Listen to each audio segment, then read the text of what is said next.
just either a slightly different from what they are, or when we talk, we see things are not normal.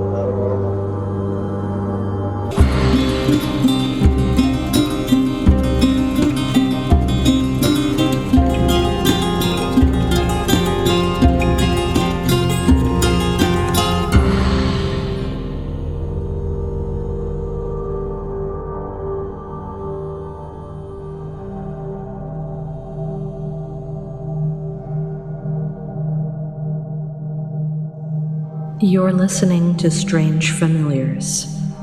True stories of the paranormal, cryptids, hauntings, the occult, mythology, UFOs, folklore, weird and forgotten history.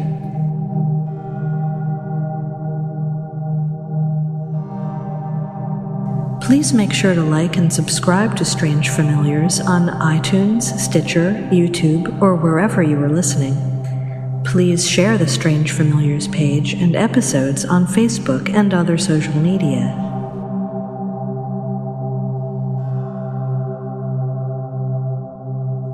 If you have experienced something strange, or if you know a story you would like us to cover, email strangefamiliarspodcast@gmail.com or find us on Facebook, facebook.com/strangefamiliars, and of course, strangefamiliars.com.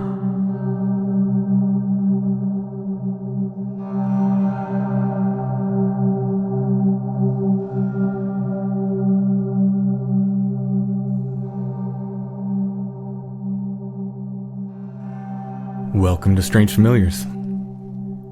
On tonight's show, we are going to be talking with Brian Seech. Brian is a paranormal investigator and a writer, and he hosts a paranormal conference in Butler, Pennsylvania. He runs the Center for Cryptozoological Studies. Brian's done a lot of research in the paranormal field, and we will have him back on to talk about his own research at some point. We do get into a little bit of that tonight. But the reason I brought Brian on tonight was mainly to talk about a book. And the book is called Chasing the Elusive Pemmsylvania Bigfoot, a cryptid from another reality. It's by Paul G. Johnson. Dr. Johnson, who wrote the book, he doesn't do radio interviews, so he sort of nominated Brian as his guy to do press and interviews and so forth for him. And speaking of Bigfoot, I want to give a shout out to Nathan Whitmore. He is the one who posted the Bigfoot photo, which we talked about last episode. Nathan posted it to the Where Did the Road Go group on Facebook. That indeed was where I first saw it. I think when we were doing the episode, I didn't remember which group I first saw it in. It had appeared in more than one group, in my defense, and people were sharing it around individually as well. But the Where Did the Road Go group is the first place I saw the photo. So, Nathan Whitmore, here's your shout out. Sorry we forgot you last episode. Hopefully this makes up for it.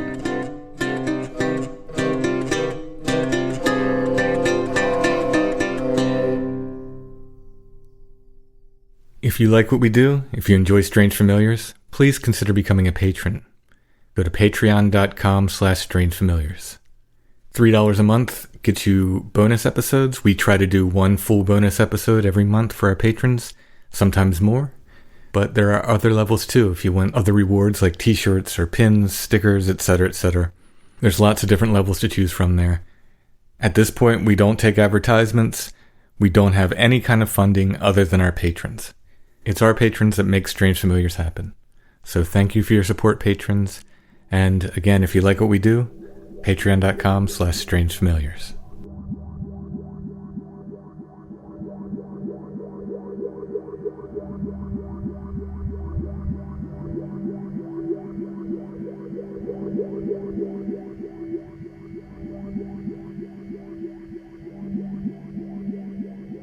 Tonight we're talking with Brian Seech. Brian's going to be talking with us on behalf of Dr. Paul Johnson. His book is called Chasing the Elusive Pemmsylvania Bigfoot, a Cryptid from Another Reality. That is published by Visionary Living Publishing, and you can get it on Amazon and anywhere you get books, you can pick that up. This is probably my favorite book written on Bigfoot, and I'm really, really happy that it's finally available, because before you had to go to Dr. Johnson directly, who, by the way, was super nice about it. When I was writing my first book, I wrote him and said, I was doing this research, and he sent me it for free, his self-published version of this. So, heck of a nice guy, very supportive. Like I said, he's written what is about my favorite book on the subject here. So it's a pleasure to be talking about it. Dr. Johnson doesn't give interviews, right, Brian? Yes, Timmy. He doesn't. He does not like to do radio interviews. So it was suggested that that I do the interview for him, or else he would be on. He kind of likes to be in the background. He doesn't really like to talk about himself much. So being that we've worked with him for years, they decided I could speak for him. So that's fine. Well, before we get into Dr. Johnson's stuff, just very quickly, you've written some books yourself. You've been researching this phenomenon for a long time. Just a little bit about yourself, and then we'll get into Dr. Johnson's book. Yeah, well, I basically put together, I wouldn't actually say wrote the books. We put together some anthologies, I guess you would call them. They're basically, I've done one on Beaver County, on Butler County, one in Ohio, one on Bigfoot and UFOs, and basically we just collected a bunch of reports and put them in, we call them booklets, and a little bit of our own thoughts and things like that, and some of our research. We've written, I think, 9 of them, and they're just kind of self-published. We just sell them at conferences, and we're actually working on a local book here where we live in Beaver County, so it's coming along really slow, a lot slower than we want, but we do want to get something out about our county. Basically, we've been researching, my wife and I, since 1986. Our first group was Q, Center for Unexplained Events. We still have that group today. We started that group, only had 4 members, and 3 were family members, and my friend Dave Mon. So we started to collect and research everything under the paranormal umbrella, ghosts, UFOs, Bigfoot, everything. We started to collect newspaper articles, magazines. We got out when we could on some investigations, ghost investigations, and things like that. And so in 2012, we formed our new group, which is the Center for Cryptozoological Studies. And we took all of the strange cryptid reports, and basically I run that group now, and my wife runs the former group, which is Q. So we've been doing it a long time. We have a huge paranormal library downstairs, one of the second or third biggest in the state. And I know you came to one of our conferences. We co-promote the Butler Conference, the Butler Paranormal Conference. I believe you were there, I think, 2 years ago. Yep. Next year will be our 12th annual, and we'll be on, I believe it's April 6th, the first Saturday of April. So hopefully you can make it this year. Oh, it's a great conference. It was just timing this year. I couldn't make it back, but yeah, absolutely. Mm-hmm. And I recommend anybody who can make it.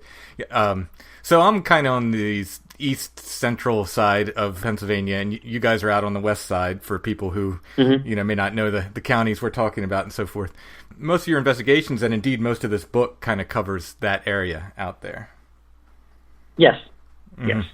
Paul basically researched the Chestnut Ridge, and that's a 90-mile ridge that goes from Indiana County down into West Virginia. So that's the bulk of his research was on that ridge. Yeah, and it's well known for strange activity, Bigfoot, UFOs, all kinds of stuff. Yeah. So you've worked closely with Dr. Johnson then? Yes, we've known Paul, I believe, since probably 2002 or 2003. First time we met Paul, we were all members of the PA Bigfoot Society, and we met him on an investigation in Indiana Township along a power line. 2 eyewitnesses observed a creature walking along the power line, and that's where we first met Paul. Paul since has worked some UFO cases with us, and also a good share of Bigfoot cases with our a new group, which he is a founding member, the Center for Cryptozoological Studies. This book, again, it's called Chasing the Elusive Pemmsylvania Bigfoot. It's by Dr. Paul G. Johnson, although it doesn't say doctor on the cover. It just says Paul G. Johnson. It's really, really interesting because, and nobody out there, and I think most of the researchers in Pennsylvania, because of the nature of Bigfoot sightings here, we're almost forced not to ignore the kind of weird stuff that goes along with it. Mm-hmm.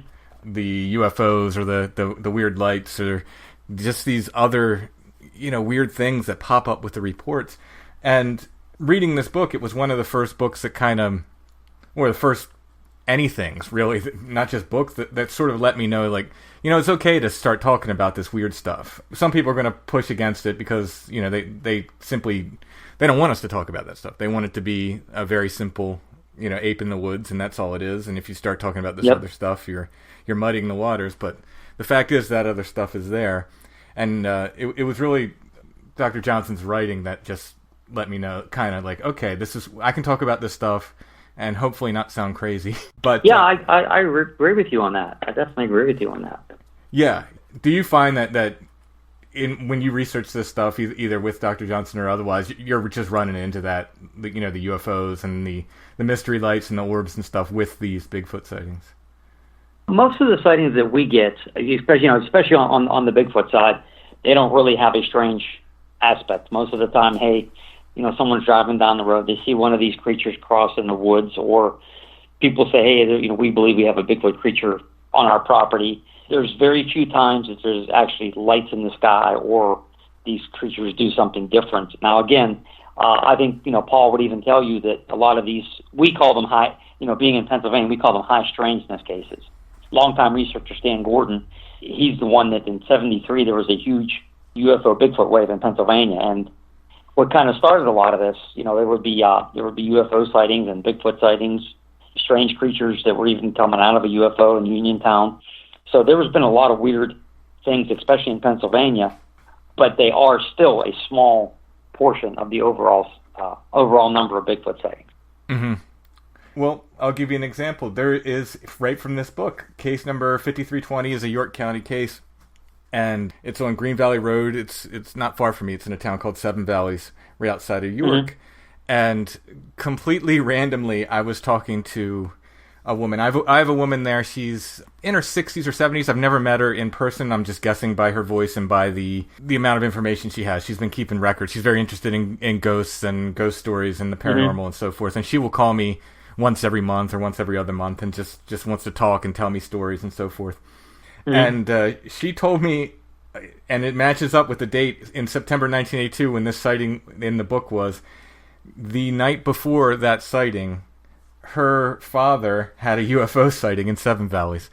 It's a mystery light sighting. So he went out and his fields were glowing. He said the whole field was glowing like a golden green. And I just happened to randomly look up the date of this sighting on Green Valley Road, and sure enough, the next day there's a Bigfoot sighting. That kind of stuff I run into so often in Pennsylvania. It's bizarre. Again, I can't say they're related, but there's two strange things that happen within, a day or two. Yeah, that does happen in Pennsylvania. It doesn't happen that often, but our state seems to, I don't want to say a magnet for it, but it is actually well documented by researchers like Stan and Paul. There are other, so-called cryptozoologists who think, hey, like you said, it's got to be an ape in the woods or nothing else. It can't disappear, or it can't have footprints, footprints go into the middle of a snow-covered field and stop. You can't shoot at it, and it still continues to walk, or shoot at it, and it turns into a ball of light. These creatures, in some of these cases in Paul's book, they appear to float. Just some weird aspects of some of these cases that a lot of researchers would just throw out. Paul decided not to throw those out, and this book, like you said, is a reprint, and there's some new material from the Bigfoot Phenomenon PA, published in 2007. Well, his first book was the Pennsylvania Bigfoot with Joan Jeffers, and they covered 160 cases of Bigfoot in Pennsylvania. I actually jokingly, we call that book the Bible of Bigfooting in Pennsylvania, because it's really scientific. It breaks down a lot of behaviors of the creature, what it looks like, in charts and things like that. It's really a great book. If I could only own one book on Pennsylvania Bigfoot, it would be the first one. The aspect in Pennsylvania, because Pennsylvania is a huge state, and there's over 44,000 land miles, and 59% of it is forested. Right. And the interesting thing about Pennsylvania is 90% of the residents inhabit only about 10% of the total state. Right. So, and we rank 5th or 6th in total number of sightings in the country. So these people are seeing something. It's just we don't know what the whole phenomena is. Sure, yeah. When I talk to people about Pennsylvania, I often say, imagine the country of the United States. There's, the East Coast is very populated. The West Coast is very populated. There's a whole lot in the middle that's not very populated. And Pennsylvania kind of mirrors that. I think sometimes people think Pennsylvania, they think Pittsburgh and Philadelphia. Yes. Yeah, but in the middle of the state, there's a whole lot of forested land and not a huge population in there. The best way is look at light pollution maps. If you look at light pollution maps, you can tell where people are not, and there's a lot in the middle of the state where people are not. Mm-hmm. One very, very interesting case in here is Sam Sherry's case. Was it from 1988? Did you ever meet Sam Sherry? No, it's actually funny that you actually talked about Sam Sherry. See, Paul gives us a lot of his old research material, and in one of the articles, it had an article on Sam Sherry. Unfortunately, I never got to meet Sam. I came into the the PBS in 2000, but I was never able to go up and meet him. Sam spent a lot of time after that sighting, which is in the book. Just a really very colorful man. He had a Bigfoot trap out there. He tried to catch it, and he spent the latter part of his life trying to prove, to capture Bigfoot or prove he was real. Really wish I could have met the gentleman. Yeah, he seemed like quite a character from the book. Very unique description of the creature. It was about 7 foot, and it looked like it had mange or was scratching itself, he said. And it almost looked like it had a mohawk haircut from the way he described it. It's actually drawings in the book. That's right. Yeah, it's an excellent description in the book. I as much as I'm telling here, I'm not giving away half of the story. It's just a totally fascinating story. He was actually touched by the creature. It came up close enough to touch him, which is, that is so rare and so amazing. And what a brave dude. Also, I agree. I would have had to change my underwear, I think. See, I've been asked this so many times, what would you do if you've actually saw one?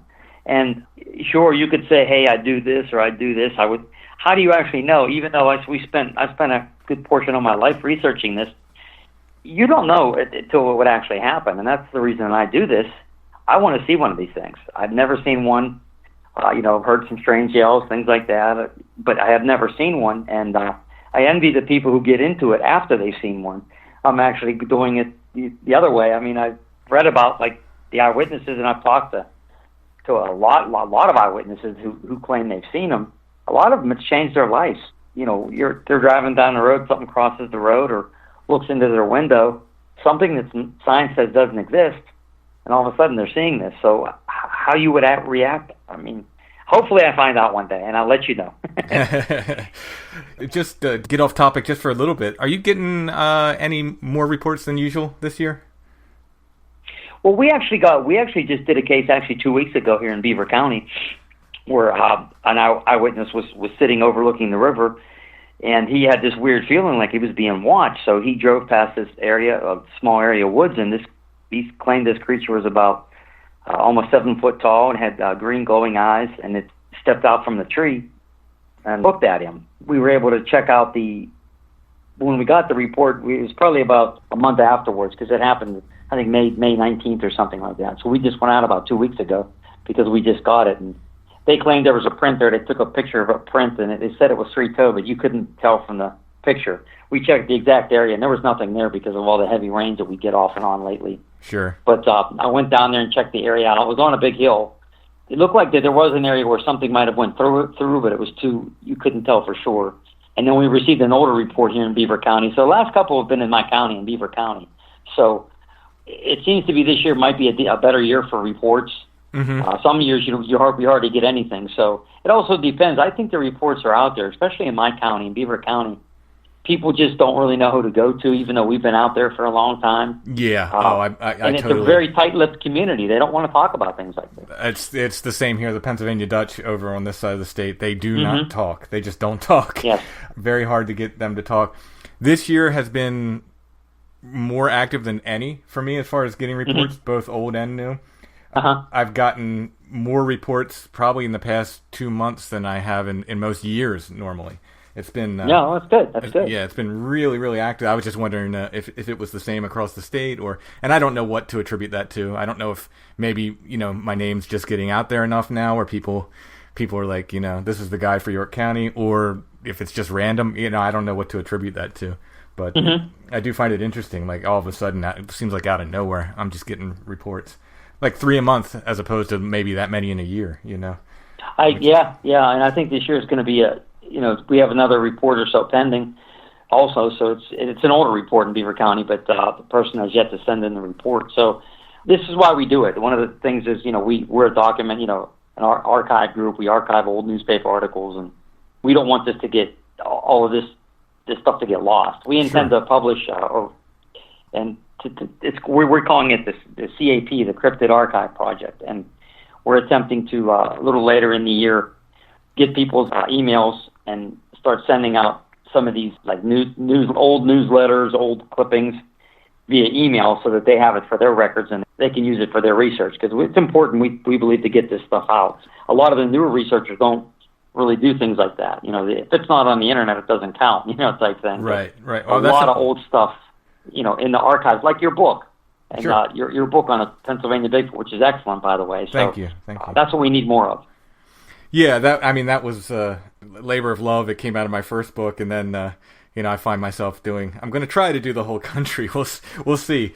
Some states do not have as much as Pennsylvania does. But yeah, no, that's a fantastic service, and sharing reports it's so important, and it's so difficult these days. I don't know what the attitude is where people are afraid to share a report. I understand if you don't want to give a witness name. Sometimes witnesses want to be private, or if it's private, yes. Or if it's private property and you don't want to share that, that's absolutely completely understandable. But the other details of the report, we should be sharing this stuff. Mm-hmm. I agree. It's only going to help everybody. So no, that's a fantastic service, and on behalf of the community, thank you for doing that. That's we're going to be starting that, and I'll list it. Where to send it, where to send me an email, and we want to do it like maybe a once a month type thing, and send it out to everybody at once. Have a big list and just boom, make it easy as we can. Be looking for that. I know you're a friend on Facebook, so you'll be seeing it on Facebook, and hopefully you can get signed up. I'd like to send you a bunch of that stuff too. So sure, yeah. Yeah, back to the book. Some of that sort of hard data, it is in this book. And he'll break down like the number of sightings by counties. Yes. The sort of what he calls hotspot, during different times, different parts of different counties. Uh-huh. And one of the most interesting things to me is the time of day of sightings, where, it seems to be this sort of known thing that you have to be out at night to see these creatures, but the data doesn't really reflect that so much. I mean, I think it's 52% of the sightings were nighttime sightings. The rest were daytime. It's pretty even. It's almost 50-50. So I thought that was pretty interesting, like that kind of data he collected that just sort of, it seems like the sort of common sense in the Bigfoot world is, you got to be out at night to see him. But that doesn't seem to be supported by the data. Yeah, I found that, like when I read that too, I was, when I started into the field, I'm like, wow, these creatures are more active at night. And it's probably still slightly a little bit more at night, probably. Yeah, I think they probably still keep themselves. Remember, that's just reported sightings also. And right. I think sometimes that data can be skewed because, like here in our county, just for an example, about time of year, we seem to get our reports from, say, September, and they end in January. I mean, very few. The one we got a couple of weeks ago was one of the exceptions. Very few were like in the summertime. So some people say, hey, these things migrate or blah, blah, blah. Well, I can't tell you that. All I can tell you is the dates and when most of our sightings occur here, and they do seem to follow a pretty rigid pattern of the reported ones, I should say. So. Mm-hmm. Yeah, and of course, people are out more during the day, so you're more likely, you're more likely to see something because there's just more people around to see it. So, that could certainly account for it as well. But I did find that probably the most interesting, most surprising, I would say, of all the data charts he had in there. He lists a good few cases in here. There's an appendix with just, sighting reports. But, I mean, I would recommend this to anyone who's interested in the topic, not just in Pennsylvania. Certainly, the cases he uses to represent what he's talking about are, for the most part, from Pennsylvania, or I think 100% in this book from Pennsylvania. Mm-hmm. But the ideas he talks about are universal, and this strangeness, and while we do have the sort of strange features that kind of coincide with Bigfoot sightings in Pennsylvania, that's not limited to Pennsylvania. It does happen elsewhere. And what Dr. Johnson suggests might be responsible for this is a sort of quantum theory in regards to the creatures. That they're able to somehow access quantum physics in ways that we don't quite understand. Am I explaining that fairly? Yeah, basically, and again, to me, it's a very hard subject to grasp, and believe me, for me to explain it fully would be like, I have to be a rocket scientist, but it basically, the observation determines a reality. It basically states that the creature has to be observed in order to see it. It has to be an observer. And it is kind of a strange thing to wrap your head around. Paul basically, says in the book, and I'll even quote it, and after his 40 years of investigating Bigfoot reports, he comes to the determination that the creature is not a flesh and blood animal that continually resides and remains hidden in the woods. Because he basically states that, the creature kind of violates the laws of classic physics. And in there is a chart about, like, between a Bigfoot and a bear. And he states, hey, a bear can be tracked through the woods, a Bigfoot can't. And he talks about, over 4,000 bears are harvested in Pennsylvania, but Bigfoot has been shot at a lot of times with no effect. Bears can be found dead due to natural causes, but to date, no one has found a dead Bigfoot that we know of. Okay. Also, 300 bears have been killed each year in PA by car traffic, but there's been no reported Bigfoot kills from a car. So he kind of states it in that, like if it was a real animal like a bear, even if it was a very, very limited number of these creatures, he said that they should still follow the rules of classic physics, and he says that this creature doesn't. So this is how he tries to explain it through science, through quantum science. And again, I can't claim to know a ton about that. I know that longtime researcher Ron Moorhead, he also published a book called The Quantum Bigfoot, and I don't know if you've read that yet. I have, and it's I read about half of it. I kind of jump around a lot between books, and he has a lot of good points too. He says about Nikola Tesla, said, if you want to know the secrets of the universe, think in terms of energy, frequency, and vibration. Could these creatures somehow be able to raise their vibrational energy and somehow to appear, and I want to say appear, to be seemingly invisible? Right. And even Einstein said, quantum physics would be like spooky action at a distance. So there's a lot of weird stuff with the quantum theory. I wish I knew more about it myself. I've tried to, research it and learn about it.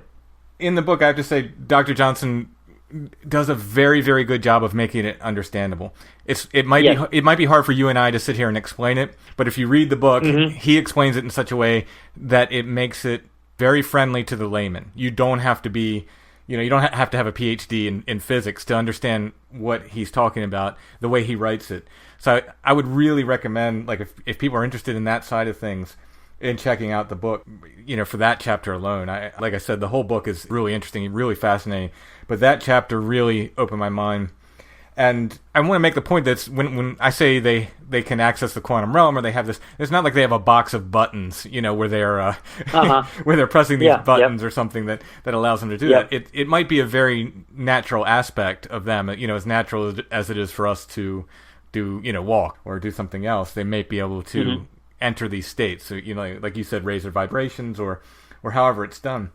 The tendency for so many people to, I think, just go into that place where they say, well, they must be demons, and that is avoided completely in this book. It's handled in a very, well, let's look at this. It's very unusual activity, but let's look at it in terms of science and see if there's something within science that could explain this kind of unusual activity. Yeah, I agree with you on that. I mean, there's some drawings and stuff about, we're showing an electron and things like that. And the best thing I could suggest for people, like you said, if you're really interested in it, is to read it yourself and try to get a grasp on what the quantum aspect is. I think Paul does do a good job on that as far as, for a guy like me to try to explain it. I can understand it more than I can explain it to you, if that makes any sense. Yeah, exactly. I mean, I think people can probably hear we're both sort of struggling on how to explain it. But trust me, the book is very, very friendly. The way he explains it is very, very easy to grasp, which isn't easy. It isn't easy to write that kind of science and make it easily understood. So that's one of my favorite things about this book. It's just wonderfully written for the layman. You don't have to be a physicist to understand it or have a degree in science or something like that. This book itself, for a good majority of Bigfoot researchers, they're not going to agree with some of his findings, but sure, the actual, he was out there, and I should explain, when he's out there researching, he's out there looking for physical evidence of a physical creature. It seems to be physical when people are seeing it here. My good friend Fred Saluga always says, well, where does it come from and where does it go? He always loves saying that. So it's like, yeah, when you're seeing it, it's, it's in this realm, it's present. Where does it go? I mean, what does it do? I mean, if you're thinking it's a physical flesh and blood creature, would it hide in caves? Well, where would it go? It would have to go somewhere where it's not going to be seen. So you're going to want to go to the more remote places. There's over 900,000 registered hunters in Pennsylvania. And for those 2 weeks in deer season, they're all over the place. So, there are a lot of things. Hey, if this thing was really real, shouldn't we have more proof of it? And I think there is some little piece, hidden piece in this Bigfoot phenomenon that we don't quite get, whether it is a quantum or whatever the thing may be. I think that we are missing a piece of the puzzle. Oh, or I else agree. I think we would have a lot more. You know what I mean? Absolutely, I agree absolutely, and I've made the same point here in York County. We have forest, we have farmland, we have areas where things could hide, but the number of sightings we have we'd have to have a breeding population here, and it just doesn't make sense. I know. Where is a breeding population hiding here? Because they're seen all times a year. We get them, we might get more reports certain times a year, but I've taken reports all times a year. It's just very, very difficult to believe that this is a natural animal, like you were saying, like a bear. I mean, it may in fact be a very natural animal and just do things that we don't understand. But yes. But it might have a certain aspect. I don't want, you summed it up when you said a lot of it just doesn't make sense. And it just doesn't make sense. I could say it over and over again. If eventually, don't you think eventually we should, if not have a specimen, have a lot more evidence of it? I know our ground, I know you can talk about the ground in the forest and the leaf litter, and you can go on and on. But, there are prints, but there's not a lot of them out there. Not a lot of people are finding them. You do find them occasionally. I unfortunately have never found, well, we did find 2 up in 2002 as part of when I was part of the PBS up in the Chestnut Ridge, and I was 1 14-inch and 1 7. They were right next to each other. I was up on an old logging road on top of a mountain, and there was leaves in it, so you actually we walked past it, and we walked past it again, and I'm like, wait a minute, it kind of looks like a print, and pulled a couple leaves on. Wow, it's there. It was easy. It could have been easy to miss. Wow. So, but other than that, I mean, and someone else cast at it, and they have the prints, but I myself have never found. I've found imprints, but you see an imprint, it's like, well, it takes a lot for me to want to cast something. You know what I mean? I'm not just going to cast. So I found I'll say 2 or 3, maybe 4, what I call maybe prints, where they seem to be prints, but then I seriously doubt they're going to convince anybody else. Even another Bigfoot person, much less a skeptic. They just happen to be in the area where I was investigating, and they looked like it was vaguely the shape of a foot, but it wasn't that detailed. That kind of thing. So that tends to be, I think, what most of these are. And like you said, it's rare to find a good, clean footprint. Yeah, and there's some out there that they're finding them every single time. I'm like, well, hey, you want to question that a little bit. I mean, I don't think that they're very, very rare to find. I mean, that's the second best thing you can see other than having a sighting. Maybe get something on tape, but you find a nice print. I have a lot of friends in the field, and most of them haven't found, or they get lucky if they find one. So we actually have 2 in our possession. One of them is a picture in this book of that 74 four-toed cast. We have that actual original cast that Paul gave to our group. And we have the other one, too, the one that Bob Francis that found in 90, I think it's 95. We have that original, too. So we have 2 original casts, but they're not our cast. Mm-hmm. So we do have some nice casts from other group members, and we were able to get a cast from our friend John McDonald from the 1974 Sykesville, Maryland. The gentleman let us copy it down at Cabela's. So we actually there's only 2 or 3 of those in existence. I mean, he has the original, only 2 or 3 other copies of it. Yeah, I was going to say, I've never group seen. Has one of those. I've never even seen that print. And I grew up near there. Did you? Yeah. Oh yeah. Yeah, I've never seen it. Didn't know they had prints from there. Yeah, there was a policeman took the actual cast and I think the gentleman's name is George Lutz, I believe, of the Eastern Puma Network. I think he's the one that was there when they took it, and they actually gave him one of the two prints. Wow. So we have one of the, we have a rare. I actually probably should get it and probably take a picture of it and post it on Facebook for people to see. I've been wanting to do that. You kind of forget with everything else going on. But, sure. Yeah. So yeah, we do have a collection from other researchers too that we get. We'll trade them a cast, or we'll say, hey, can we take a copy of that cast? Our friend Fred Saluga and his group, Fayette County Bigfoot Research Project, they have 3. They found 3. They're really nice, long prints. And so we were able to get copies of those also. So, we're lucky that we work with people that we're able to they'll let us copy them. We basically just want Pennsylvania and Ohio cast if we can get them. Right, yeah. Are the 3-toed and 4-toed tracks still popping up, or is that more something from the past? It seems to be the 3 and 4-toed were more in the 70s. Now, I don't really know if anyone has got any 3 or 4-toed cast of late. I mean, they could. I just don't know about them. Mm-hmm. But they seem to be more of like a 70s phenomena, and a lot of them in conjunction with UFOs or weird sightings. So the one in 74 that we have was December 29th, and this creature was in Allegheny County. It was like 4 days after Christmas. There was Christmas lights on this tree, and this creature came and looked at it. I was looking at the Christmas lights, and the creature turned around and went back into the woods. And the Pennsylvania Center for UFO Research, which is the group that Paul took over, several members went out there that night, and they casted that early in the morning. So it's a rare footage. I mean, a rare cast of somebody actually seeing the creature and getting a print right in that same area. It's wow. rare for that to happen. Oh yeah. So it is. when I tell people, I'm like, hey, this is the best evidence that our organization has, but it was from Paul. Mm-hmm. Paul's group. So, and that's why we do take it and we show it to a lot of people.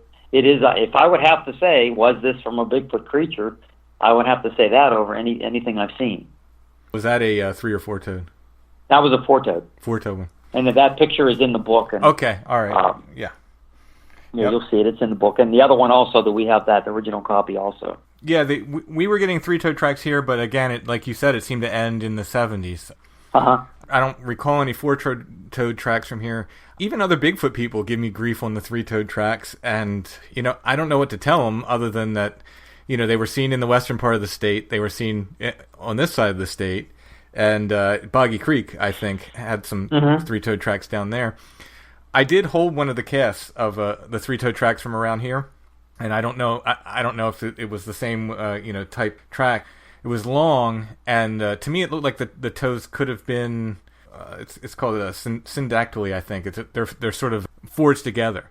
So in fact, it might have been a 5-toed creature, but the toes were sort of genetically never separated. Mm-hmm. I mean, just looking at the cast, because it looks like 3 like big toes. That could have been other toes kind of forged together, but I'm not sure. I'm certainly not. Stan Gordon has he got a cast like that from back at the Westmoreland Mall in the 70s.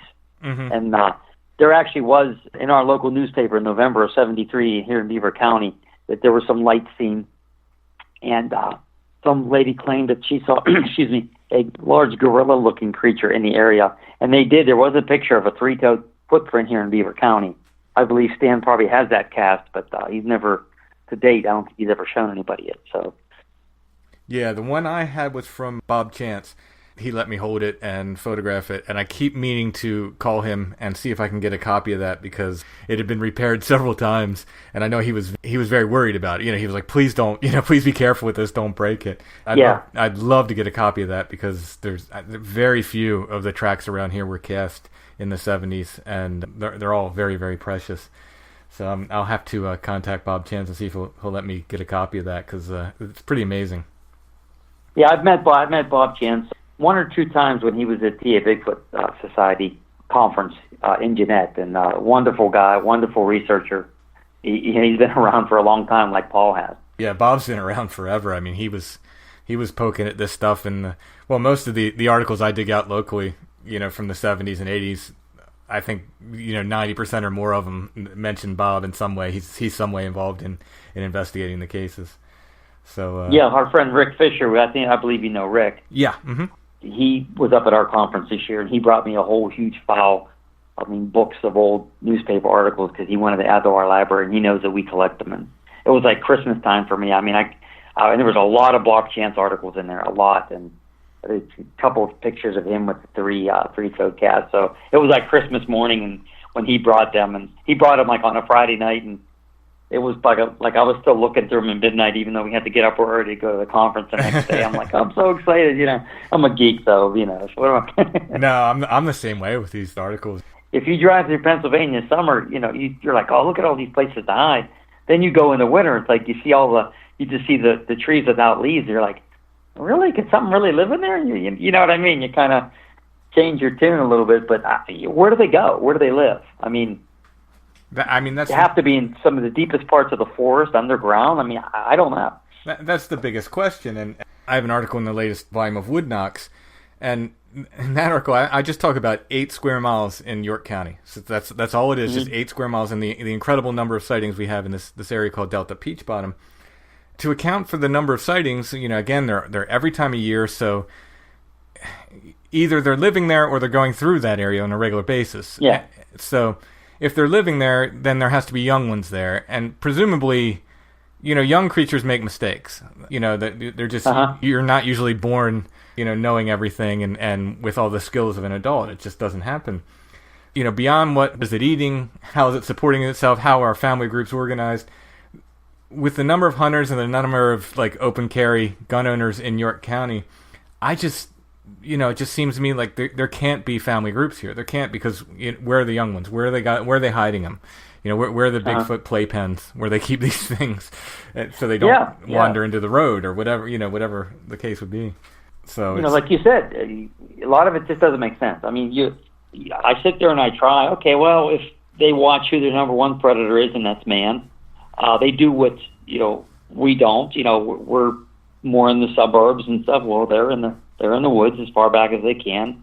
Although they're seen day and night, I still think that they move and do more activity at night. We do it in the day. They kind of mirror what we do, and they do the opposite. So they kind of, and that would make sense for a species if you want to survive. Stay away from your apex predator, which is man. Yeah, I have to say, as I say all this stuff and I cast all these doubts, I am an absolute believer. This is I say this stuff as someone who I've looked into witnesses' eyes when they've told me this stuff. I've seen their hands shake. I absolutely believe what the witnesses are telling me. I am a believer. I'm also a questioner. I want to know, like you said, where do they go and where do they come from? Yeah, I've seen them too. I've talked to the eyewitnesses like you. I've seen grown giant men, really big guys. They get goosebumps and they say, "Oh, I can't believe I've seen this." And years after, in the 70s, and they're telling me that it's still affecting them. So some of these people should be actors, because I think they could fool anybody if they're lying. And I don't think they're lying. I think they're seeing something that's not supposed to be there. I do believe that. Right. What the whole phenomena is, I can't tell you. I wish I could. I really wish I could give more information, but I don't just want to say something the fact of saying it. If I don't know, I'm just going to tell you I don't know. I think that's the honest answer, right? Yeah. Until we know, we have to say, I don't know. I can make guesses.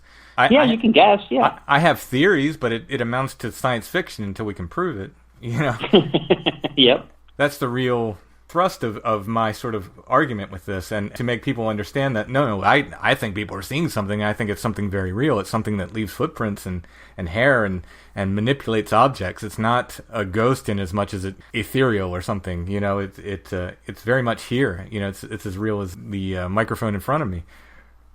But it's also doesn't act like a bear for sure. It doesn't act like a mountain gorilla. We can find mountain gorillas. It might be hard to find them, but we'll find them eventually. You'll eventually find them, yeah. Yeah. As far as us too, our group. If you want to talk about Bigfoot, we researched everything from the dog man to creatures that they call gargoyles. And I talked to the eyewitnesses there too, and you see the fear in their eyes. They're like, you're not going to believe this. I saw something that looks like a werewolf, or I saw this big winged entity. It crossed the road. And again, these things are not supposed to exist, but I think somehow what these things are, I don't know, but I do believe people are seeing them. Now, could those be some kind of a quantum animal also? Interdimensional, quantum, some paranormal, whatever the phrase you want to use. I think especially with some of these other creatures, a lot of that stuff fits even more even than Bigfoot, because Right, at least yeah. Bigfoot will leave prints and things like that. These Yeah. other creatures, scant evidence, Yeah, those gargoyle sightings are weird too, and there's been a few of those kind of scattered throughout the state. They're kind of bat-winged, like large, thin humans, right? That people are seeing. Yeah. Well, in Allentown, 93, there was one. I think in Susquehanna, there was some sightings of one, and here in Butler County, which is where you went to the conference, in Shakoora is where the alleged Shakoora Gargoyle was from, I think it was 2011 to 2013. And the drawing from up in Butler here mirrors the drawing in 1993 in Allentown, PA, almost to a T. And it was Dan Gordon got the original report on that, and the eyewitness whom I met drew it. And I saw that. I says, "Oh my God, I saw that. I've seen this. So where is it at?" So I looked through my files. I must have spent like an hour looking through my files, and I'm like, "Wait a minute. I saw this drawing in an old Bigfoot newsletter, believe it or not. Billy Green wrote it. It was called about the Bigfoot News, I believe it was called." So I look at it, and boom, there's that drawing. I'm like, it's the same thing. And there was a number on there, and I actually got to call the lady and contacted her, and her number was still good. And this was, I think she put it in there in like 97 or 90, and the number was still there. So we talked. She's a Facebook friend now. She told me it was like a third-hand story about what this creature crossed the road. And when it got to the other side of the road, it put its wings up, and it just shot straight up. It didn't flap its wings. It just shot straight up in the air. Now, what can do that? Right. I would like to know. No jetpack or anything. They didn't hear anything. No jetpack. It looked like a natural, well, not a natural. It looked like a real flesh and blood animal. It just took off. I think some of the Mothman reports it shoots straight up like that without, Yes. it doesn't flap its wings. It spreads its wings and just shoots up, which is bizarre. I mean, that's just weird. Very, very bizarre. Very bizarre. I mean, more Dogman reports over time, are you finding? we get Dogman reports. We don't get a lot of them. The last one that we got we investigated. It was last year. I think it was last year in June. But the sighting took place the year before. It was up in Crawford County. That was the last one that we've got. They're sporadic. We do get them. People are talking about them more. I just don't think that they happen as much. Mm-hmm, We get the ones that we get are up in around Mercer County, around Shenango Valley Reservoir up there. Mm-hmm. So we've got one, a couple in Beaver County, one in Allegheny County. I think we've maybe got a total of 10 or 11 through the year. So it's not like we've gotten a lot. We haven't. We think those sightings are out there too, but people, I still think, are reluctant, especially around here, to talk about it. Yeah. I mean, it's bad enough you say, I saw a giant ape. Somebody's saying, well, I saw a giant thing looks like a werewolf. You're not going to believe this, Right. Yeah, it has to be harder to... I mean, the stranger things are, the harder it must be to talk about them. And Bigfoot, with Finding Bigfoot and various other shows, is kind of... That has done us a favor. Like the show or not, I believe it's done us a favor as researchers in that I think people are a little more accepting and a little more likely to talk about it than they were before. Mm-hmm. Because Bigfoot's in the pop culture, and I think, Dogman might be getting there, but yeah, I think you're right. I think people are probably even more reluctant to talk about that. And I do think they're rare to be seen in general, but I do think the reports seem to be increasing. I wasn't into this as hardcore as I am now, but I always kind of followed it over the year, and I don't remember even hearing about Dogman 10 years ago, say. Yeah, one of the very first cases that we did, believe it or not, was in 2007. It was over in Cuyahoga Falls, Ohio. We actually met the eyewitness at that Bigfoot conference in Ohio. And she claims that this thing, it was walking across the road. It was 2 or 3 in the morning. And she said it looked like the creature from American Werewolf in London. And it had patches of skin and patches of fur, almost like it was morphing or changing. But the odd part about it, it ran towards the power substation. And we got that in several other reports, too. And another report up in Newcastle where this creature, they saw a small creature walking around the car right before a major thunderstorm and lightning storm. And the common denominator in some of the ones that we've got, there seems to be like a power source or some kind of energy source when these creatures are being seen. Even the one that up in Shenango Valley, the one that was standing by a telephone pole. So is there a connection, or am I reaching too much? But at least 2 of them, these creatures went directly towards the power substation. So if they were quantum or however you want to say it, did they need some kind of an energy source to manifest or go back and forth. So again, I'm not saying that they are, but it is just something kind of quirky and weird with some of these dogman sites. Yeah, that is strange. Well, there's a lot of strangeness that follows them. Well, there have been reports of them, eating it roadkill or eating it, supposed kills and stuff. So they do act like animals, and as far as that goes, but I mean, there's nothing. I would say, at least in the fossil record, there are things that look like Bigfoot. We don't have anything in the fossil record that is Bigfoot, to our knowledge. Some would argue Gigantopithecus, but I don't really feel like that fits the bill. But maybe over time it would. It'll prove that it did. But there are at least upright things, that are covered in hair in the fossil record. Yeah. There's nothing in the fossil record that even looks like Dogman. Yep, I know. Canines are, evolutionary speaking, they're kind of, that form works. There's a reason why, they've been around as long as they have, and they haven't changed that much, because it's a very efficient form, and it tends to work. So how is this thing going to evolve, hands? It seems completely out of the realm of natural evolution to me. It is another thing. It makes even less sense than a Bigfoot.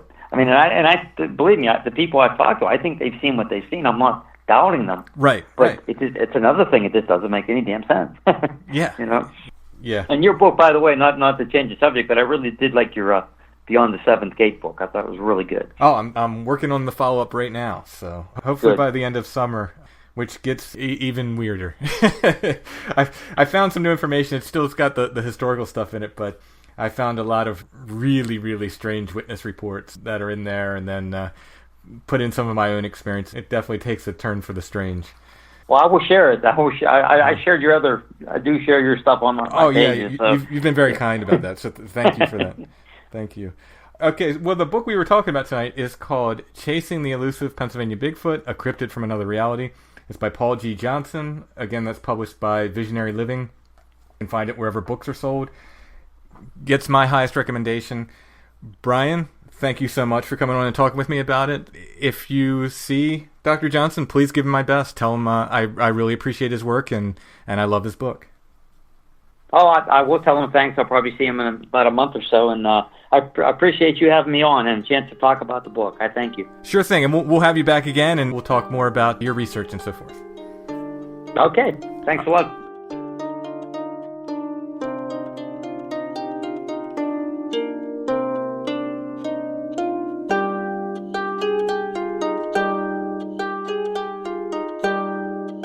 Thanks for listening, everybody. Strange Familiars is a production of Dark Holler Arts.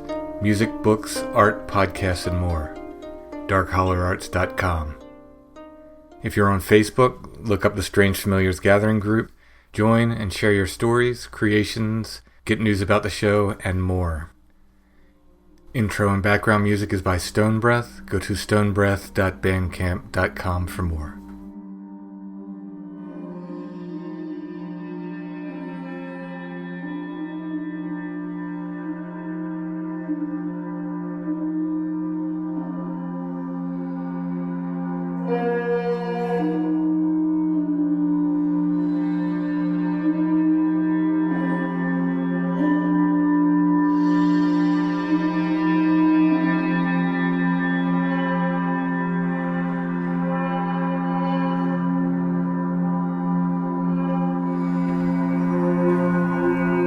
I shall gain to the hair with sorrow and psyche and meikle care, and I shall gain to the devil's name, like will I come home again.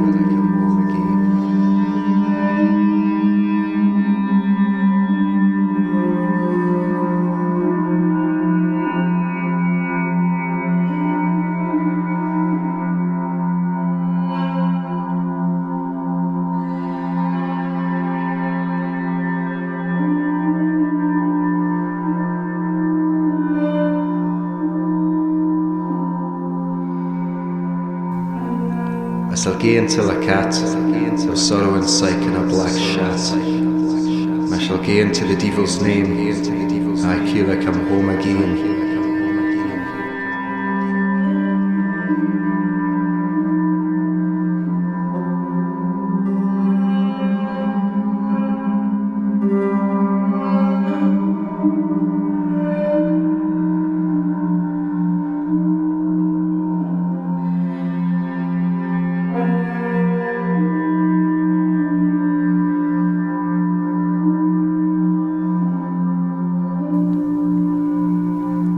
gain to a crawl, with sorry and syking a black throw. And I shall gain to the devil's name, I kill I come home again.